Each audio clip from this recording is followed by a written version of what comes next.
Ah, je pense que l'emblème de l'administration française, sans généraliser, c'est effectivement la tortue et le frein à main, ouais. Je vais vous donner un mot, un nom, en une phrase très courte, vous allez me dire ce que ça vous inspire. Emmanuel Macron. Ça a toujours été mon pote, je l'ai rencontré à un concert d'Elton John. Je pense qu'aujourd'hui, toucher un arbitre, c'est comme toucher un élu. C'est pour moi toucher la République Mhm. et donc abîmer la France. Vous avez signé On, Basile Boli. on a signé Basile Boli, voilà. Aujourd'hui, dans Café Politique, nous recevons Carl Olive, l'ancien maire de Poissy, député des Yvelines, homme de terrain, passionné de sport et de politique. Vous avez été journaliste sportif, dirigeant de club de football, maire, député. Alors, si la politique était un match de foot, vous seriez attaquant, défenseur ou arbitre? On va commencer par ça. Je crois que je resterai le numéro 10 que j'étais quand j'étais footballeur, c'est-à-dire à la fois celui qui offre les ballons, qui donne ce qu'on appelle des passes décisives, celui qui marque les buts, celui qui sait se replacer. Mais j'y ajouterais aussi, vous avez raison, mais j'ai également été arbitre officiel à la Fédération française de Ouais. football. Et je pense qu'aujourd'hui, il faut sacraliser les arbitres, dans le sport d'ailleurs comme dans la société. Et je considère, puisqu'on a eu malheureusement maille à partir avec un certain nombre d'arbitres qui ont été bousculés, insultés au sens propre comme au sens figuré, je pense qu'aujourd'hui, toucher un arbitre, c'est comme toucher un élu ou menace un arbitre ou insulte un arbitre, c'est comme toucher un enseignant, c'est comme toucher un pompier ou un policier. C'est pour moi toucher la République Mhm. et donc abîmer la France. C'est pour ça que je vous posais cette question. Au final, il y a eu une condamnation récemment, puisqu'on parle d'arbitrage d'un entraîneur de Ligue 1. On voit bien qu'aujourd'hui, les paroles des responsables politiques, des élus, sont loin d'être respectées, mais non pas dans le sens où il y a du débat, mais dans le sens où il y a vraiment de la confrontation, et même physique, violente, aujourd'hui, parfois. Aujourd'hui, comment vous aussi, qui êtes élu, vous vivez ça? Parce que vous avez aussi été confronté à cette violence de la société en tant qu'élu. Il se trouve que je serai au tribunal demain sur effectivement des menaces de mort que j'ai pu avoir et que ça soit le ministère de l'Intérieur ou le ministère de la Justice a parfaitement fait son boulot, il faut les en remercier et je le dis comme un citoyen lambda. Je pense qu'aujourd'hui c'est le reflet de la société. On a une société, Wilfried, qui est fracturée, qui est irrespectueuse. Je pense que le Covid est passé par là, 2022 est passé par là. On a euh, bousculé totalement les codes et je pense que si on n'a pas un choc, pour le coup, un choc d'autorité où on remet l'autorité de l'État dans toutes les strates de notre société, ça sera compliqué.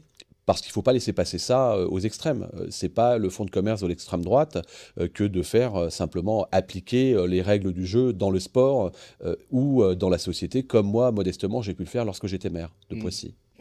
Vous allez le voir au cours de cette émission. Alors, on essaie de garder quand même une trame, mais on passe d'un sujet à un autre. Et c'est le but aussi de discuter comme ça avec les élus de ce Comme au café, département on fait des ça. Yvelines, comme un café. Mais on parle aussi un peu de politique. Mais là, je voudrais revenir sur le football. Vous l'avez dit, vous avez été arbitre. Ça, c'était à l'âge de 17 ans, si je ne me trompe pas. Est-ce que vous avez un souvenir marquant de ce moment où vous avez été arbitre?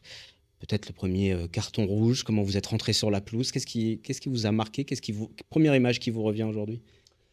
C'est que l'arbitre fait partie du jeu et qu'il faut sacraliser les arbitres. C'est avec beaucoup d'émotion.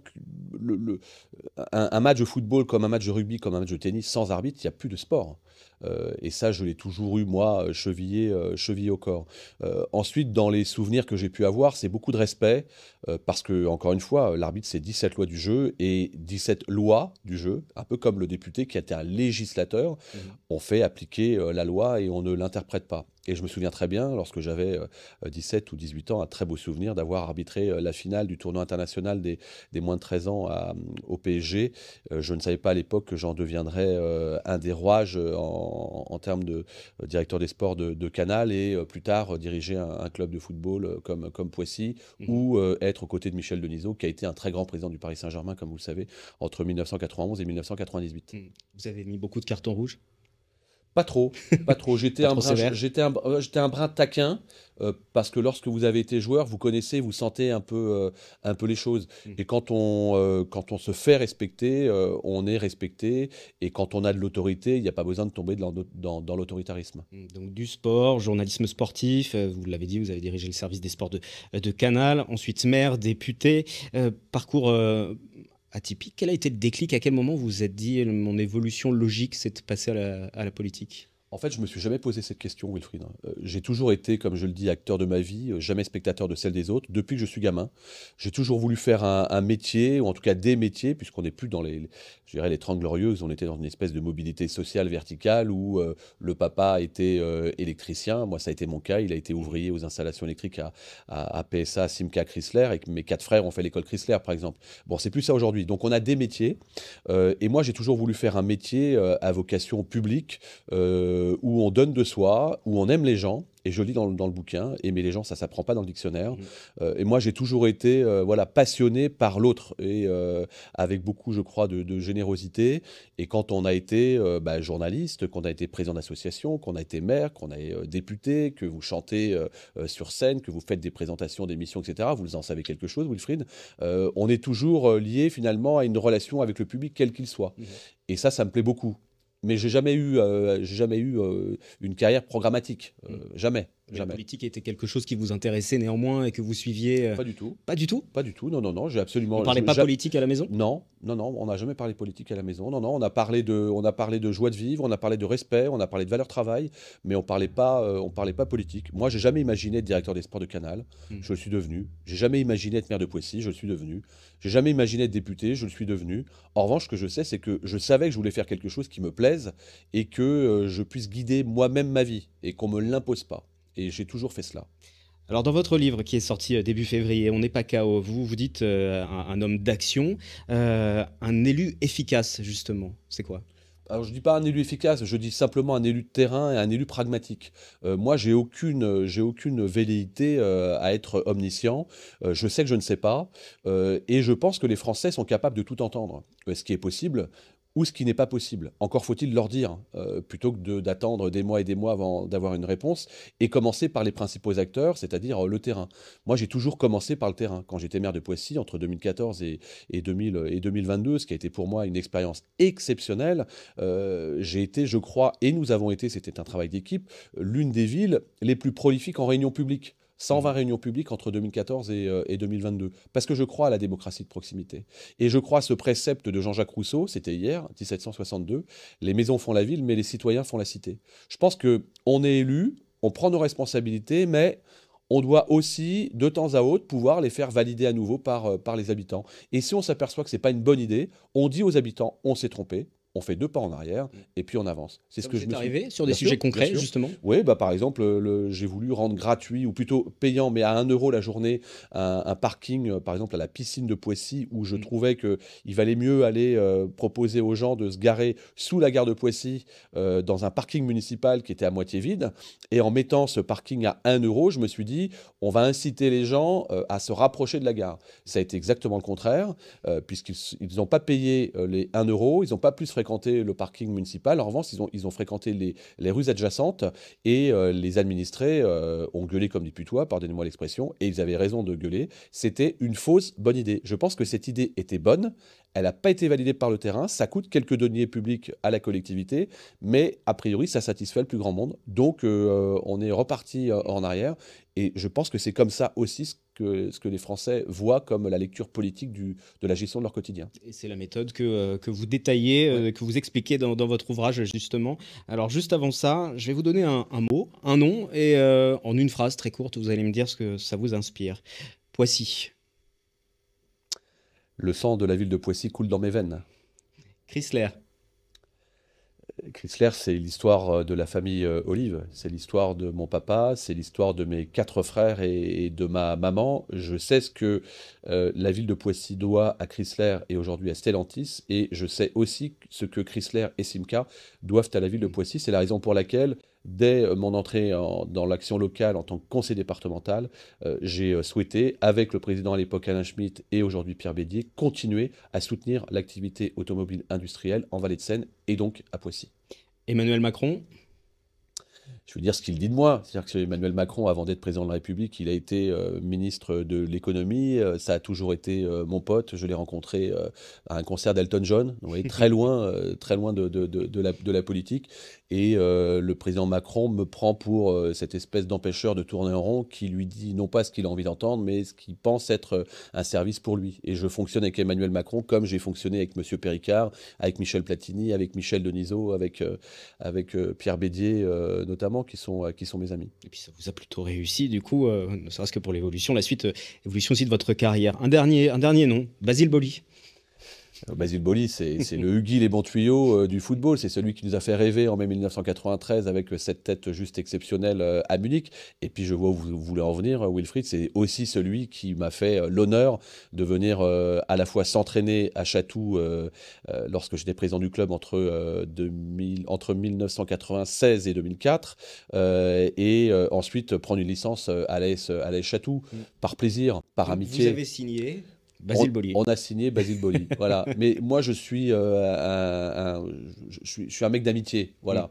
Et les gens qui me reconnaissent comme tel, et j'ai plein d'amis, quels qu'ils soient, d'horizons politiques totalement différents, d'horizons sociaux totalement différents. Mais il n'y a pas de grandes ou de petites personnes. Il y a de belles personnes, voilà.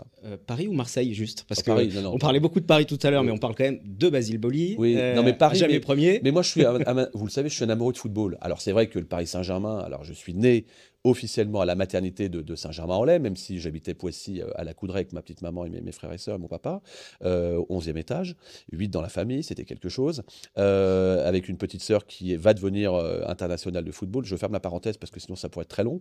Mais la vérité, c'est que j'ai joué au foot au PSG, j'étais arbitre pour le PSG, j'ai fait des émissions pour le PSG côté coulisses avec Marco Takar à l'époque, Evelyne Première. J'ai été le patron des sports de Canal avec un Michel Denisot qui était le président du PSG. Donc moi, c'est le PSG. Mais si vous me dites, mais PSG ou Marseille, non, j'ai presque envie de dire PSG et puis Marseille. Parce que quand Marseille, entraîné par Didier Deschamps, sous l'ère Bernard Tapie, avec Michel Hidalgo, ont fait le parcours qu'on a vu, j'étais Marseillais, évidemment. Moi, je suis éperdument amoureux de mon pays. Et quand Marseille joue en Coupe d'Europe, et j'espère bien que Marseille retrouvera un jour la Ligue des Champions, je serai un pro-marseillais, évidemment. Allez, votre livre, On n'est pas KO, c'est votre vision des collectivités. Déjà, pourquoi écrire ce livre maintenant? Est-ce que c'est un coup de gueule? C'est juste l'expérience que j'ai vécue en tant que maire de Poissy. C'est le 12e ouvrage que je signe. J'en avais fait en 2015 qui s'appelait Ma ville, ma bataille, préfacé par Gérard Larcher. J'en ai fait un autre qui s'appelait Rendre possible l'impossible, préfacé par Emmanuel Macron. Un autre qui s'appelle Ce beau pays qui est le mien, préface posthume de Bernard Tapie. Et puis celui-ci, chez Fayard, c'est à la fois une méthode de terrain, une méthode pragmatique, une méthode de bon sens qui explique qu'on n'a pas à tout attendre de l'État, qu'on est capable sur le terrain d'avoir de belles idées qu'on peut mettre à l'échelle nationale. Exemple, l'amélioration des conditions de travail avec une baisse de l'absentéisme. Personne n'y a pensé, on y a pensé en étant sur le terrain. C'est les 2 heures de sport dans le cadre du temps de travail pour les agents. Ça fait école aujourd'hui. C'est unique en France, mais ça fait école. Autre chose, la taxe sur les friches commerciales. Aujourd'hui, vous avez des commerces qui sont vides dans les collectivités. On impose aux propriétaires de ces commerces de les mettre en location. S'ils ne le font pas au bout de 2 ans, c'est 30, 40 et 50% de taxes foncières supplémentaires. Je peux vous dire qu'en prenant ces dispositions-là, on a vite fait de trouver des commerces qui viennent s'installer. Troisième exemple enfin, Wilfried, les cautions mariage. Il y a beaucoup d'incivilités lorsqu'il y a des cérémonies parfois de mariage à l'extérieur ou à l'intérieur de l'hôtel de ville. Le jour où ça s'est très mal passé à Poissy, j'ai décidé du jour au lendemain, sans état d'âme, de mettre en place ce qu'on appelle des cautions mariage. 1000 euros fait demander aux mariés avant le mariage. Si tout se passe bien, évidemment, dans 99,98% des cas, ils repartent avec les 1000 euros. Et puis si ça se passe mal, il y a des retranchements sur les retards, l'annulation, le débris parfois d'objets, le ménage qui doit être fait, etc. Voilà, c'est un contrat gagnant-gagnant, réciprocité entre les droits et les devoirs, pour pas que ce jour de fête devienne un jour de défaite. Et puis il y a des communes qui ont embrayé, hein, qui derrière ont fait la même chose. Justement, ce livre s'adresse à qui? Aux autres élus, aux maires, pour que eux, à leur niveau, puissent mettre en place des choses. Oui, le pays va pas forcément très bien. On est dans les cordes, mais tout n'est pas perdu. Et moi, je suis éperdument amoureux de mon pays et je veux montrer que la France est un beau pays et qu'il s'y passe de très belles choses et qu'il ne faut pas se tromper de logiciel, il ne faut pas se tromper de camp. On n'est jamais aussi français, Wilfried, que quand on est à l'étranger. Quand on est à l'étranger, on nous dit que c'est beau la France, vous avez la chance d'habiter un magnifique pays. J'aimerais que ce message-là, les Français parfois eux-mêmes puissent l'entendre. Tout n'est pas parfait, mais quand on s'adosse à la réalité du terrain, en prise directe avec les administrés, que les gens connaissent, que lorsque vous avez été maire, ça a été le cas, et qu'on a des idées, il y a 20 idées dans ce bouquin, qu'on peut mettre en place demain à l'échelle nationale. Et puis j'en profite aussi, on est en actualité, en 2026 il y a des élections municipales, de pouvoir expliquer à celles et ceux qui ont des velléités d'aller conquérir une collectivité ou rembrayer, par le menu, d'expliquer précisément de A à Z comment procéder pour une campagne municipale. Vous dites aussi que l'État empêche les maires d'agir. Il y a des exemples concrets, peut-être des moments de blocage que vous avez pu vivre en tant qu'élu? Ah bah oui, la réouverture des écoles pour typiquement les personnels soignants que nous avions mis en place à Poissy, qui a été rouverte en mai 2020, en mai 2020, c'est un bel exemple, puisqu'on a eu un protocole sanitaire qui faisait 80 pages. Les maires de France voulaient faire grève pour ne pas rouvrir. Moi, j'ai simplement dit au président de la République que je connais, je lui ai dit, Président, faites-nous confiance. Le préfet, le maire et le représentant de l'ARS, l'Agence régionale de santé, sont d'accord pour ouvrir. Banco, faisons-le, faisons-nous confiance, avant le mot défiance comme dans le dictionnaire. Et c'est ce qui s'est passé. Et j'ai dit au président de la République, quand il est arrivé à Poissy, Wilfried, s'il avait fallu, Président, que je respecte votre bottin de 80 pages, votre protocole sanitaire, je lui ai dit à la con de 80 pages, il n'y aurait pas une école qui aurait rouvert en France. Et il m'a dit, t'as raison. Et le président de la République me dit, tu as raison. Alors que c'est lui-même qui est l'impulseur de cela. Donc on a une technostructure qui est jamais pour trouver des solutions, pardon d'être radical, mais qui est toujours pour trouver des problèmes. Les maires trouvent des solutions. Mais ça, c'était encore une époque où le président avait tout de même une majorité pour que ça embraye derrière les éventuelles idées. Aujourd'hui, tout est bloqué. Alors imaginez-vous. Mais moi, je n'ai pas eu besoin du président de la République pour rouvrir les stades, pour mettre en place un centre de vaccination unique en France qui s'appelait à l'époque chez Morissette, parce que nous connaissons le terrain et qu'on se fait confiance et que dans les conseils municipaux, malgré les différences d'opinion, on est capable de travailler pour l'intérêt général. Le problème dans ce pays, c'est ce que j'explique dans le bouquin, Wilfried, c'est que tant qu'on pensera au parti et pas au pays, alors on s'en sortira pas. On pourra relayer, se faire succéder un Premier ministre, une Première ministre, de gauche comme de droite. Ça ne fonctionnera pas. Il faut absolument que dans l'engagement politique, le parti pris soit celui de l'intérêt général. Et on voit bien qu'aujourd'hui, cet intérêt général, ça ne marche pas. Les partis politiques n'arrivent pas à se mettre d'accord, les décisions. Regardez, la preuve que non, c'est qu'aujourd'hui on a un budget avec une composition très hétéroclite à l'Assemblée nationale. Et pour l'instant, très très difficile encore à faire passer. Mais pour l'instant, ça fonctionne. Donc il ne faut pas dire que ce n'est pas possible. L'Allemagne l'a montré, l'Espagne l'a montré également, le Royaume-Uni l'a montré. Simplement, ce qui est vrai, c'est que nous qui sommes de grands conservateurs, il faut accepter d'être darwinistes. Je m'explique, il faut accepter de comprendre que c'est à nous mettre au niveau de la société et pas l'inverse. C'est l'actualité qui nous guide, c'est pas l'inverse, c'est comme le journalisme. Vous parliez de l'Allemagne justement, vous êtes pour plus d'autonomie aussi sur les collectivités, un système à l'allemande ce serait très bien, en France? Oui, je suis pour la territorialisation, c'est-à-dire que je me souviens à l'époque du Covid, mon collègue de Ploërmer, Ronan Loas, il n'avait pas de sujet d'aération vu qu'il était face à l'Atlantique, qu'on a nous concentré quand on est sur Paris ou quand on est à Poissy en plein cœur de centre-ville. Donc je suis pour la territorialisation, je suis pour les expérimentations et que finalement les élus soient jugés à leurs résultats et pas forcément à la manière de les obtenir. Parce qu'il y a quand même la sanction, c'est quand même celle de la démocratie. Donc à un moment donné, on est jugé par les électeurs, par les administrés. Je pense que ça, c'est le peuple est souverain. S'il y a une mesure à retenir des vins, ce serait laquelle? Parce que c'est très large.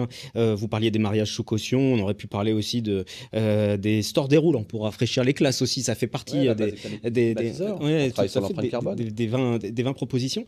S'il y en a une qu'il faudrait mettre en place et impulser.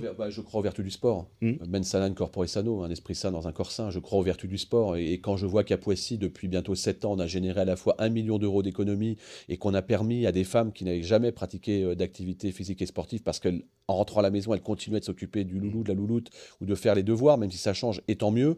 Ça, c'est juste formidable. Et aujourd'hui, je pense que le sport, globalement, ou l'activité physique, c'est un catalyseur social transversal. C'est-à-dire qu'à Poissy, lorsque la personne fait de la marche nordique, de la nage avec palme, il n'y a pas de patron dans le bassin. Il n'y a pas de catégorie A, il n'y a pas de catégorie B, il n'y a pas de catégorie C. Donc, on améliore très nettement nettement le climat social. Et c'est une belle réussite, encore une fois, collective, parce qu'il y a 8 services différents qui se sont affairés pour mettre ça en place. Je rappelle ce que vous l'aviez mis en place quand vous étiez maire Oui, de Poissy, Poissy cette Bien-être. mesure qui permet aux agents des différentes catégories, voilà, pour ceux qui sont non initiés aux catégories de la fonction publique, de pratiquer le sport sur une période d'heure de 65% travail. de femmes. Qui ont suivi ce mouvement-là. On va passer à une autre séquence après, parler de sujets peut-être un petit peu plus qui fâchent. Juste avant, un petit questionnaire vrai-faux. Est-ce qu'on peut gérer une ville sans rentrer en conflit avec l'État? Oui, Un maire a plus de pouvoir qu'un député? totalement différent. Le maire, c'est 100% exécutif. Le député, c'est 100% législatif. Il n'y a pas de frustration, du coup? Alors, moi, j'ai une grande frustration, c'est de ne pas avoir les mains dans le cambouis, parce que j'adore l'action sur le terrain, ça vous a pas échappé. En revanche, jamais je ne mettrai un député en opposition à un maire, parce que c'est très complémentaire. C'est pas pour rien que je propose le retour de la loi député et maire. Qui permet donc de cumuler ces deux mandats. Cumul L'administration... d'expérience et pas cumul d'indemnité, hein. Oui, d'expérience. L'administration française est un frein au bon sens. Ah, je pense que l'emblème de l'administration française, sans généraliser, c'est effectivement la tortue et le frein à main, ouais. La politique est plus dure que le journalisme. La politique est aussi singulière que le journalisme et aussi violente que le sport, parfois. Passons à quelques sujets peut-être plus sans filtre et des sujets plus difficiles, en tout cas, enfin, ils le sont tous, mais ceux-ci qui suscitent beaucoup d'opposition, notamment les centres éducatifs fermés, la lutte contre l'ultra-violence. Vous avez récemment interpellé les maires, vous leur avez demandé d'accepter justement ces centres éducatifs parce que tout le monde veut intervenir, mais personne ne veut prendre sur son territoire. C'est une priorité, ça, aujourd'hui? Je pense qu'aujourd'hui, on a un choc, encore une fois, un choc d'autorité de l'État à remettre en place. Il faut remettre le curseur en place entre la réciprocité, entre les droits et les devoirs. Il manque des places de prison en France. Chacun s'accorde à le dire, mais personne ne veut sa prison dans sa ville. Il se trouve qu'à Poissy, nous avons une maison centrale et qu'on a fait des propositions pour déplacer cette maison centrale à Poissy, et l'administration pénitentiaire est toujours à rechigner par rapport à cela. Oui, on a besoin de centres de rétention fermés, que ce ne soit pas des discothèques à ciel ouvert, et je rejoins ce que pense le garde des Sceaux aujourd'hui, l'ancien ministre de l'Intérieur Gérald Darmanin sur le sujet, parce que ces jeunes-là, il faut absolument les remettre dans l'axe en matière de discipline, en matière de respect et de citoyenneté. Et ces centres vont dans le bon sens. C'est pas la panacée, mais ça va dans le bon sens. Avec des mesures de protection, d'encadrement, parce qu'on peut aussi entendre que certains riverains, habitants puissent être inquiets aussi, et que du coup les maires, en période préélectorale en plus, préfèrent ne pas y aller, quoi. Oui, sauf que lorsque vous faites la démonstration qu'en faisant cela, vous baissez la délinquance dans votre collectivité, les maires sont très contents. Moi, j'ai pris une mesure que je parle dans le bouquin On n'est pas KO chez Fayard, qui consiste à mettre en place ce que j'ai appelé un pouvoir d'achat citoyen. C'est-à-dire que je permets aux jeunes entre 12 et 17 ans de bénéficier de 30 euros dans une association sportive et de 50 euros dans une association culturelle, en échange de quoi? Simplement d'avoir un comportement normal. Mais quand à 2 heures du matin, un gamin de 12 ans vient péter un abribus, pardon, j'appelle les parents et je leur dis, la subvention, enfin la réduction, c'est terminé, et deux, occupez-vous de votre jeune. Quel est le problème? Et ça m'a permis de retisser le lien avec les familles, et globalement, 30% de délinquants juvéniles en moins à Poissy sur la période. Donc c'est possible. Je ne sais pas si ma question a un lien avec la précédente et c'était pas prévu pour, mais vous parlez de courage en politique. Si on ne fait rien dans maintenant un an et demi, vous dites que le Rassemblement national va passer. C'est pour faire peur ou vous y croyez? Ah non, mais de toute façon, il suffit d'écouter, vous faites un micro-trottoir, comme on le dit dans votre jargon de journaliste, hein, c'est-à-dire vous tendez votre micro sur le terrain et qu'est-ce qu'on vous dit? Et on vous dit non pas que le Rassemblement national est le meilleur des meilleurs, on vous dit surtout que les autres partis n'ont pas eu le courage de mettre en place des choses qui sont élémentaires. À Poissy, pardon de reparler de mon expérience, mais le Rassemblement national faisait à chaque élection entre 10 et 15% de moins à l'échelle nationale. Et moi, j'ai rien de quelqu'un d'extrême droite, mais en revanche, je suis imbibé aux règles du jeu depuis que je suis gamin. Et donc, je sais ce que c'est que la réciprocité entre les droits et les devoirs. Encore faut-il que tout le monde connaisse les règles. Et quand on connaît les règles, on est dans le jeu ou en dehors du jeu. Il y a un autre sujet qu'on ne va pas éluder. Je voudrais quand même vous poser la question. Vous avez fait appel, hein, je vais déjà le préciser dès le début, mais vous avez été condamné pour prise illégale d'intérêt. Voilà, c'est suspensif, vous avez fait Bien appel sûr, et je voudrais bien sûr. savoir comment vous réagissez aujourd'hui à ça. Bah, c'est à l'image de la société, c'est-à-dire qu'on prend une décision qui, à l'époque, permet à un agent de la collectivité de bénéficier d'un logement de fonction, comme les autres agents. Le maire ne fixe pas les montants, c'est bien les services qui fixent le montant. On a des verrous, des rouages de sécurité sécurité quand on gère une collectivité. C'est le cas à Poissy comme partout ailleurs. Ce qui s'appelle le contrôle de légalité. Quand on prend cette mesure, je dirais, formée par les services administratifs et validée évidemment par la mairie, pour l'agent en question, mais comme tous les autres agents de la collectivité, il n'y a pas de réserve du contrôle de légalité, il n'y a pas de réserve au conseil municipal et il n'y a aucune autre réserve. Jusqu'au jour où on vous dit, vous avez fait du favoritisme parce que vous connaissiez la personne. Sauf qu'on ne nous écoute pas et on a beau faire la démonstration que la personne en question a été traitée de la même manière par l'ensemble des services, aujourd'hui on en est là. Et la deuxième personne, alors ça c'est très intéressant, parce que ça remet en question quand même le fonctionnement de la fonction publique, c'est que vous pouvez avoir un Michel Platini en catégorie C que vous devez aligner en finale de Coupe du Monde.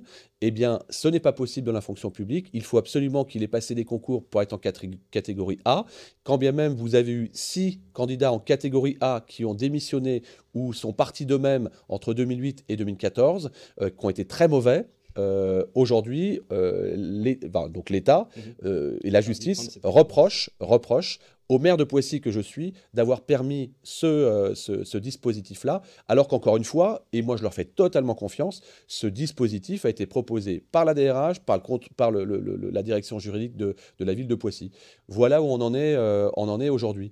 Et ce que je dis, c'est que moi, ce dont je suis victime, évidemment, je me bats pour bien faire part de mon innocence. Il n'y a pas d'enrichissement personnel, il n'y a pas de détournement de fonds publics, absolument pas.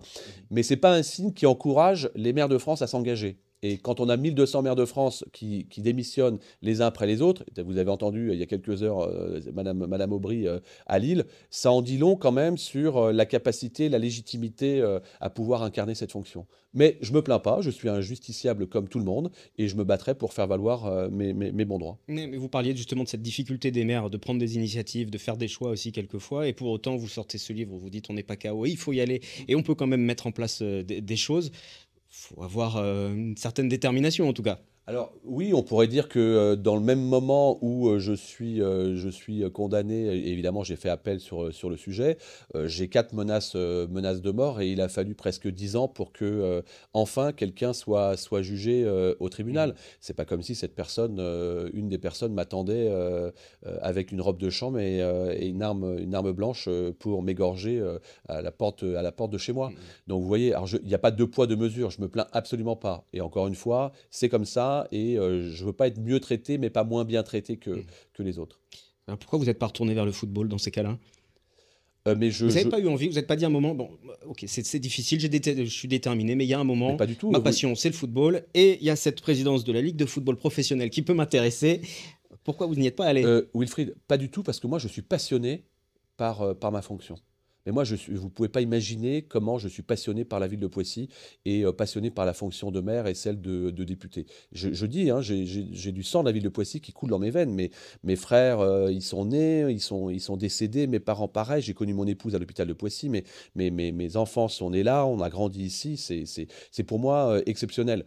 Pour autant, oui, j'ai une grande passion, c'est celle du football. Et je dis souvent que le fruit tombera quand il sera mûr. J'ai jamais voulu être maire, je suis devenu, pas plus député, pas plus de directeur des sports, je vous le disais. Si un jour je dois devenir A, B, C, X, Y ou Z opportunité se présentant, je le verrai. Le travail entraînera peut-être le talent et le talent, la chance et la réussite. Et on va terminer cet entretien. On va résumer un peu cet entretien avec 3 petites questions. Justement, le dernier match qui vous a fait vibrer. Celui Paris Saint-Germain contre Liverpool, parce que c'est un match à montrer dans les écoles de football sur ce qu'on appelle les attaques placées, sur le repli défensif, sur le pressing, etc. Je regrette juste que, mais moi je suis l'école Michel Platini, qu'il nous manque un artiste, un artisan, quelqu'un qui fait de la magie, un magicien, qui fasse qu'on puisse rendre possible l'impossible. Oui, on avait un magicien, mais ça n'a pas toujours bien marché du côté du PSG. Hein. On a eu beaucoup de très grands joueurs au Paris Saint-Germain, mais dans le football globalement, dans le football moderne aujourd'hui, on manque de personnes qui sont capables de nous faire du Maradona, de nous faire du Ronaldo, de nous faire du Kylian comme en 2018 à la Coupe du Monde contre l'Argentine. Voilà, il nous manque un Giresse, il nous manque un Platini, un José Touré, il nous manque de la magie, voilà, un peu d'oxygénation qui est pas mis sur le papier, quoi. C'est pas du robotisé. Le dernier coup de gueule que vous avez poussé ?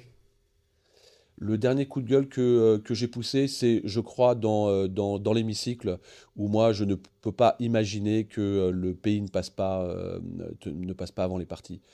Quand je propose de faire un projet de loi sur le gaspillage et qu'on me dit, chez mes collègues anciennes LR et parfois écologistes, c'est pas possible parce qu'on ne veut pas travailler à l'époque avec la majorité, je leur dis c'est juste pas possible. Moi, si Madame Le Pen me dit que le soleil est jaune, pardon, mais je suis anti-extrême, mais le soleil est jaune, enfin, sauf à ce que je me trompe. Quand Raquel Garrido, ancienne députée LFI, nous dit que l'instruction des jeunes se fait à l'école et non pas au pied des immeubles, pardon, elle a beau être LFI, elle a raison, et je partage cela. Comme d'ailleurs, le logiciel nous le propose, nous l'impose et montre son efficacité quand on est maire. Le dernier livre que vous avez lu, c'est pas le vôtre? Je l'ai relu, C'est- on n'est pas KO. J'ai relu Honoré de Balzac, Splendeur et misère des courtisanes.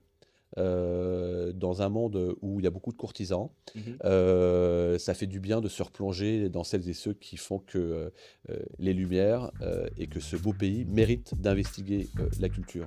Merci beaucoup, Carl Olive, d'avoir participé à ce podcast. On a parlé politique, sport, coup de gueule aussi. Le podcast est disponible sur les plateformes de streaming, aussi en vidéo sur YouTube, sur TV78, et puis bien sûr sur notre antenne Canal 30 de Vobox.